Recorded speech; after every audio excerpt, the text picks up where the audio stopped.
Today we're going to go through the steps in order to replace a mechanical pushrod driven style pump.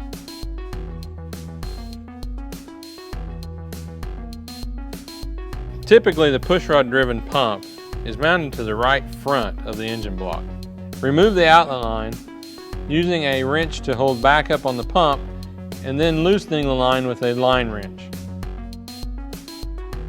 When removing the inlet line, it's always a good idea to cap the line to keep fuel from siphoning out of the tank.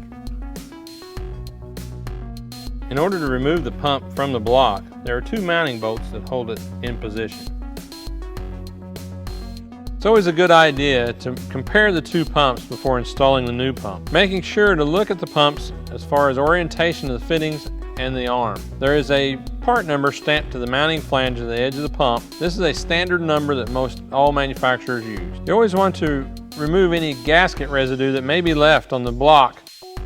Sometimes for ease of installation, you can use a silicone sealant to attach the mounting gasket to the pump. One of the more difficult items when installing a mechanical fuel pump that is pushrod driven is getting your pushrod up and out of the way in order to install the pump into the block. I like to use a hacksaw blade, that way we can hold the pushrod back and the hacksaw blade is not real bulky and is out of the way.